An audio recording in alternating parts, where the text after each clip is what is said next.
Ito ang mensahe ni Jesucristo. Ibinigay ito sa kanya ng Diyos para ihayag kay Juan ang kanyang alipin. Ipinadala ng Diyos ang kanyang anghel para ibigay ang mensaheng ito kay Juan.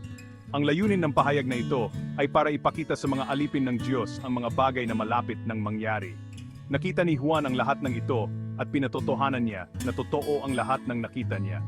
Ito ang kanyang patotoo tungkol sa mensahe ng Diyos at sa katotohanang ipinahayag ni Jesucristo. Mapalad ang mga bumabasa at nakikinig sa propesya na ito at tumutupad sa mga nakasulat dito, sapagkat malapit na itong mangyari. Pagbati sa 7 iglesia. Mula kay Juan, para sa 7 iglesia sa lalawigan ng Asya.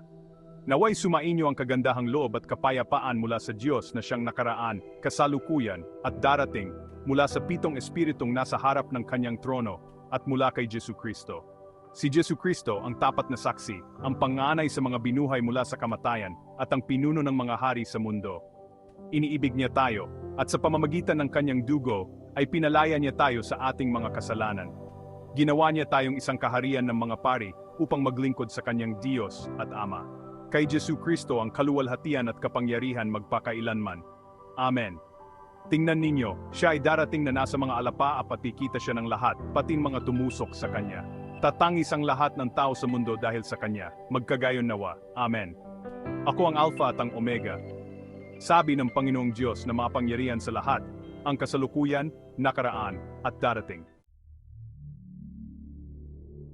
Isang pangitain tungkol kay Kristo. Ako si Juan, ang inyong kapatid at kasama sa hirap at pagtitiis na nararanasan ng mga kabilang sa kanyang kaharian dahil sa pakikipag-isa kay Jesus.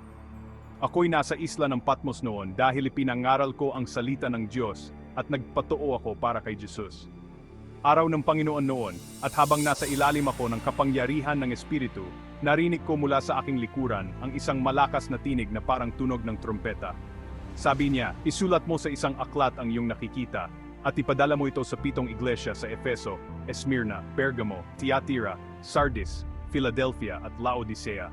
Lumingon ako upang tingnan ang nagsasalita, at nakakita ako ng 7 ilawang ginto. Nakatayo sa gitna ng mga ilawan ang isang mukhang anak ng tao na nakasuot ng mahabang damit at may gintong pamigkis sa kanyang dibdib.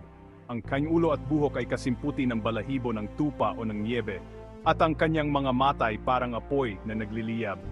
Kumikinang ang kanyang mga paa na parang tansong pinakintab at parang rumaragas ang tubig ang kanyang tinig. May hawak siyang 7 bituin sa kanang kamay at lumabas sa kanyang bibig ang isang matalas na tabak na sa magkabilay may talim. Ang kanyang mukha ay nakakasilaw tulad ng araw sa katanghaliang tapat. Pagkakita ko sa kanya, para akong patay na bumagsak sa kanyang paanan, ngunit ipinatong niya sa akin ang kanyang kanang kamay at sinabi, "Huwag kang matakot. Ako ang simula at ang wakas at ang nabubuhay. Namatay ako ngunit tingnan mo, ako'y buhay ngayon at mananatiling buhay magpakailanman. Hawak ko ang mga susi ng kamatayan at ng daigdig ng mga patay.